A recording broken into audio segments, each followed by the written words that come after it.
हाँ बच्चों, सभी लोगों को मेरे तरफ से सुप्रभात। जैसा कि कल हम आप लोग को पढ़ाए थे आकथितंच के बारे में, उसका कुछ उदाहरण भी बताए थे। आशा करते हैं आप लोग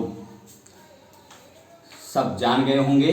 तो चलिए उसी के आगे हम आज आप लोग को बताएंगे। तो ये वार्तिक है कि उभ सर्वतसोः कार्यादिगुपर्यादिषु त्रिषु द्वितीया म्रेडितान्तेषु ततोऽन्यत्रापि दृश्यते। करें उभ सर्वतसोः कार्यादिगुपर्यादिषु त्रिषु द्वितीया म्रेडितान्तेषु ततोऽन्यत्रापि दृश्यते। चलिए इसका अर्थ जानते हैं।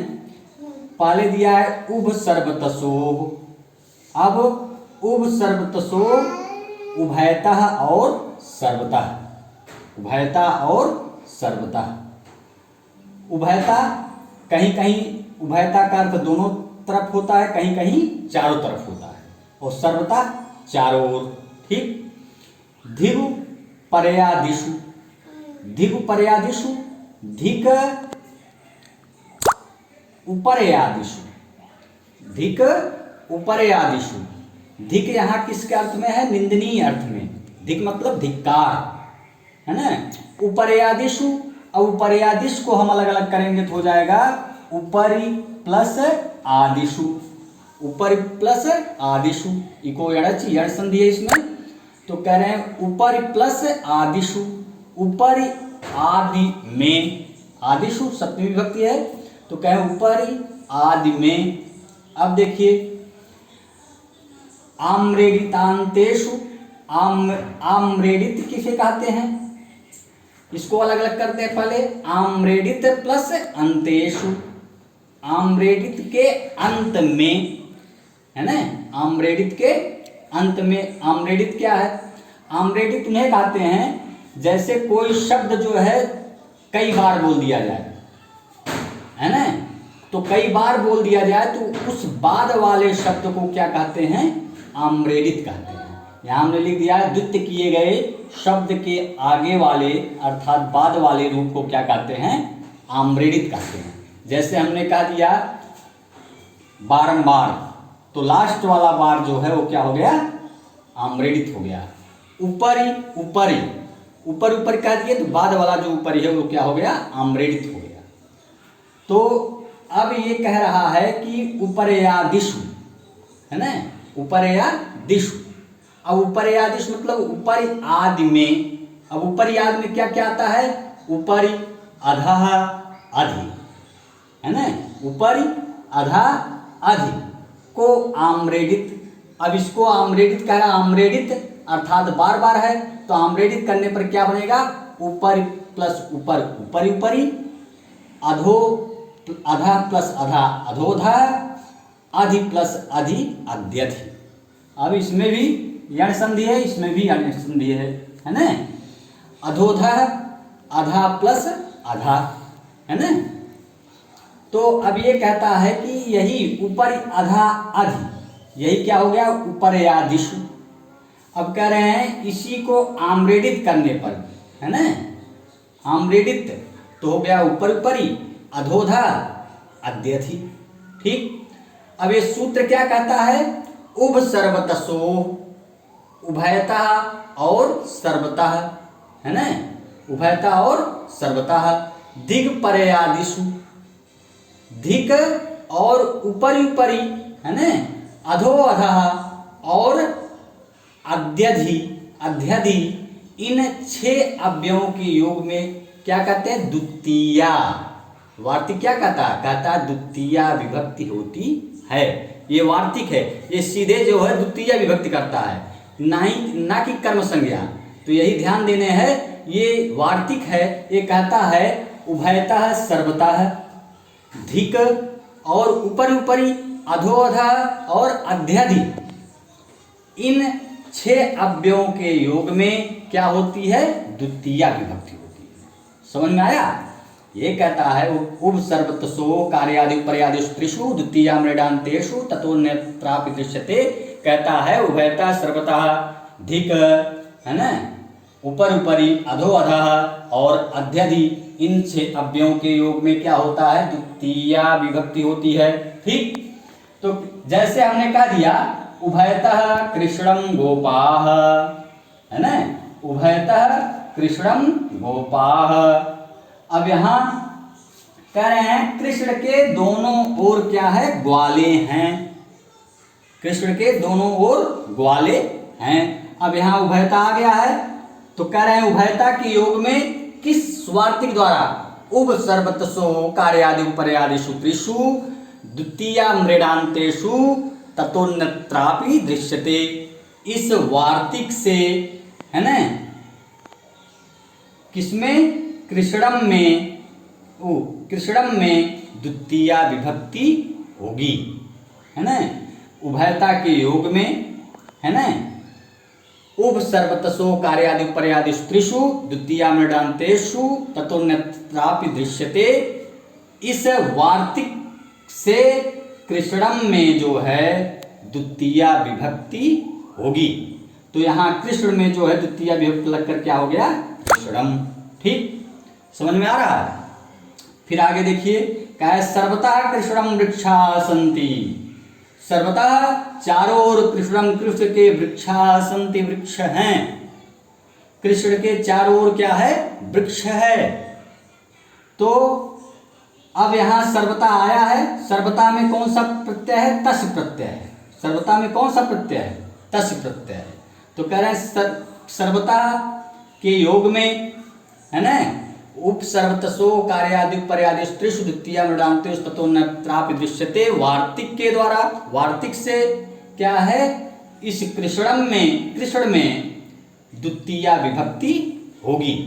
कह रहे हैं कि ये सूत्र कहता है ये सब के योग में इस वार्तिक के द्वारा द्वितीया विभक्ति होती है। तो कृष्णम में अब किसके चारों ओर वृक्ष है, कृष्ण के चारों ओर वृक्ष है, तो कृष्ण में जो है द्वितीया विभक्ति होगी, इसलिए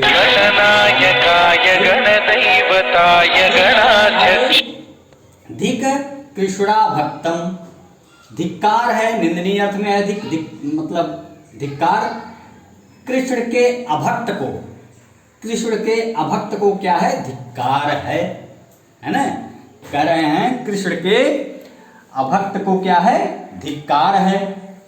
तो यहां भी धिक है, धिक आया है, धिक, धिक के योग में उभ सर्वतसो कार्यादि पर्यादिषु त्रिषु दिग द्वितीया मृडान्तेषु ततोन्यत्रापि दृश्यते, है ना। इस वार्तिक के द्वारा कृष्णा भक्तम में द्वितीया विभक्ति होगी।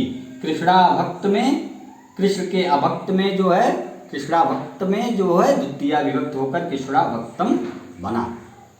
समझ में आ रहा है। उसके बाद फिर कहा गया है ऊपरी ऊपरी लोकम हरि, ऊपरी ऊपरी लोकम हरि। कह रहे हैं यहाँ, अब देखिए यहाँ भी ऊपर ऊपरी आया है, कह रहे हैं आम्रेडित है, आम्रेडित मतलब बार बार है, ऊपरी प्लस ऊपरी। तो कह रहे हैं आम्रेडित के योग में, इस ऊपर ऊपरी आम्रेडित के योग में उभ सर्वतसो कार्यादि पर्यादिषु त्रिषु द्वितीया मृडान्तेषु ततोन्यत्रापि दृश्यते। इस वार्तिक से, है ना, लोकम में, उसमें लोकम में क्या हो जाएगा, द्वितीया विभक्ति होगी, है ना। इस लोकम में कौन सी विभक्ति हुई है, द्वितीया विभक्ति हुई है। ठीक, क्योंकि यहाँ ऊपर ऊपर जो है ये इसके योग में किस वार्तिक से, उप सर्वतोषु कार्यादि पर्यादिषु त्रिषु द्वितीया मृडान्तेषु ततोन्यत्रापि दृश्यते। इस वार्तिक से क्या है, लोकम में जो है द्वितीया विभक्ति हुई है। एक आता है ऊपर ऊपरी लोकम हरि, इस लोक के ऊपर ऊपर मतलब ठीक ऊपर क्या है, हरि, है, इस लोक के ठीक ऊपर क्या है, हरि। फिर अध्यधि लोकम, अधि अधि आया है यहाँ, तो कह रहे हैं अधि अधि आम्रेडित के योग में उप सर्पतसो कार्यादि पर्यादिषु त्रिषु द्वितीया मृडान्तेषु ततोन्यत्रापि दृश्यते।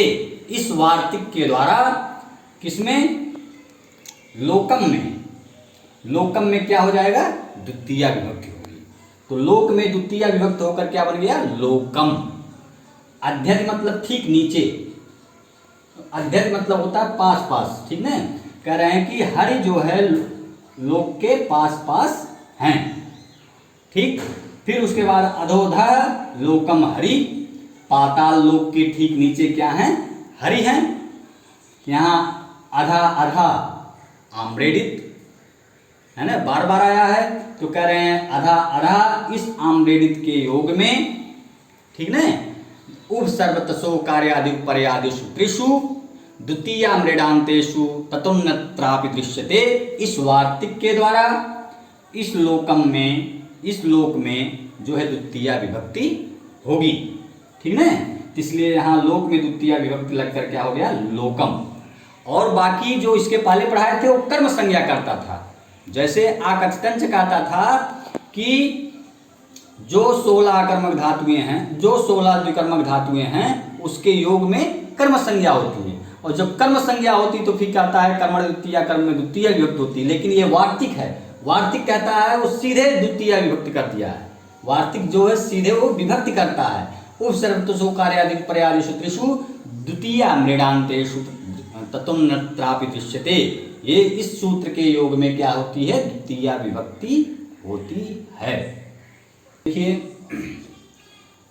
ये अगला वार्तिक है, अभितः परितः समया निक्षा हा प्रतियोगे। कहता है अभितः परितः समया निक्षा हा प्रतियोगे। ये कहता है कि अभितः परितः समया निक्षा हा और प्रति के योग में द्वितीय विभक्ति होती है। ये भी वार्तिक है, इसलिए वार्तिक क्या कहता है? सीधे विभक्ति कर देता है। तो कहता अभितः परितः समया निक्षा हा और प्रति के योग में द्वितीय विभक्ति होती है। अब अभितः मतलब क्या हो गया? चारों ओर या दोनों ओर, कभी कभी दोनों ओर भी होता है, कभी कभी चारों ओर। परितः चारों ओर, समया समीप, निकषा निकट, है ना, हा धिक्कार के अर्थ में, और प्रति, प्रति मतलब और। कह रहे हैं इन सभी के योग में कौन सी विभक्ति होती है? द्वितीय विभक्ति होती है। तो जैसे उदाहरण हमने दे दिया, विद्यालयम अभितः वृक्षाः सन्ति। विद्यालयम अभितः वृक्षाः सन्ति, विद्यालय के चारों ओर वृक्ष हैं, विद्यालय के चारों ओर वृक्ष हैं। तो यहाँ अभिता है, अभिता के योग में है ना, अभिता के योग में। अब विद्यालय में किस वार्तिक के द्वारा हुआ है? तो अभिता परता समयानिक्षा हा प्रतियोगेपि, इस वार्तिक के द्वारा विद्यालय में द्वितीय विभक्ति हुई है, ठीक ना। विद्यालय अभिता वृक्षा सन्ति, अभिता के योग में अभिता परता समयानिक्षा हा प्रतियोगेपि, इस वार्तिक के द्वारा विद्यालय में द्वितीय विभक्ति हुई है, ठीक ना। फिर कृष्णम परिता गोपाः, कृष्ण के चारों ओर गोपियां ग्वाले हैं, है ना, कृष्ण के चारों ओर ग्वाले हैं। तो यहाँ परिता के योग में अभिता परता समयानिक्षा हा प्रतियोगेपि, इस वार्तिक के द्वारा कृष्णम में द्वितीय विभक्ति हुई है, ठीक ना। किस वार्तिक के द्वारा? अभिता परता समयानिक्षा हा प्रतियोगेपि, इस वार्तिक के द्वारा, क्योंकि यहाँ परिता है तो परिता के योग में अभिता परता समयानिक्षा हा प्रतियोगेपि, इस वार्तिक के द्वारा कृष्णम में द्वितीय विभक्ति हुई है। अब ग्रामम में कैसे हुआ है? तो समया, समय मतलब निकट, गांव के निकट क्या है? तालाब है, या गांव के समीप तालाब है। तो कह रहे हैं यहाँ समया के योग में अभिता परता समयानिक्षा हा प्रतियोगेपि, इस वार्तिक के द्वारा क्या है? ग्राम में जो है द्वितीय विभक्ति कि गांव के निकट, किसके निकट तालाब है? गांव के निकट तालाब, इसलिए गांव में जो है द्वितीय विभक्ति हो जाएगी, ठीक। उसी प्रकार निक्षा लंकाम बानराः सन्ति, लंका के समीप क्या है? बानर हैं, लंका के समीप बानर हैं। तो यहाँ निक्षा है, निक्षा के योग में अभिता परता समयानिक्षा हा प्रतियोगेपि, इस वार्तिक के द्वारा इस लंकाम में द्वितीय विभक्ति हुई है। ठीक है ना। हा कृष्णा भक्तम, तो कह रहे हैं कृष्ण के अभक्त को खेद है ना, या कृष्ण के अभक्त को धिक्कार है ना। तो कह रहे हैं यहाँ कृष्ण के अभक्त को धिक्कार है, यहाँ हा आया है। हा के योग में अभिता पड़ता समयानिक शाह प्रत्योगे भी इस वार्तिक के द्वारा कृष्णा भक्तम में कौन सी विभक्ति हुई है? द्वितीय विभक्ति हुई है। बुभुक्षितम ना प्रतिभाति किंचित, कह रहे हैं किंचित मतलब कुछ भी, बुभुक्षितम भूखे को, ना प्रतिभाति है ना अच्छा नहीं लगता है, बुभुक्षितम ना प्रतिभाति किंचित, तो कह रहे हैं कि कुछ भी, बुभुक्षितम ना प्रतिभाति, भूखे को कुछ भी अच्छा नहीं लगता है, भूखे भजन न होए गोपाला। ठीक ना। तो कह रहे हैं अब यहाँ बुभुक्षितम ना प्रतिभाति किंचित, कह रहे हैं कि प्रति आया यहाँ है ना, प्रति, प्रति के योग में अभिता पड़ता समयानिक शाह प्रत्योगे इस सूत्र के द्वारा, इस वार्तिक के द्वारा बुभुक्षितम में किसको कुछ नहीं अच्छा लगता? भूखे को, भूखे लोग को क्या अच्छा नहीं लगता? कुछ भी अच्छा नहीं लगता है। ठीक है। तो कह रहे हैं भूखे लोग, बुभुक्षितम में इस प्रति के योग में अभिता पड़ता समयानिक शाह प्रत्योगे इस वार्तिक के द्वारा द्वितीय विभक्ति हुई। ठीक है। तो सब बता दिया आप लोग को। अभिता पड़ता समयानिक शाह प्रत्योगे इस के योग में द्वितीय विभक्ति होती है इस वार्तिक के द्वारा, द्वितीय विभक्ति होती है। विद्यालय में अभिता वृक्षा सन्ति, कृष्णम परता गोपा सन्ति। ठीक है। ग्रामम समया तडागा अस्ति, निक्षा लंकाम वानरा सन्ति, हा कृष्णा भक्तम। तो आशा करते हैं आप लोग जान गए होंगे। तो इसके आगे कल हम पढ़ाएंगे। ठीक है।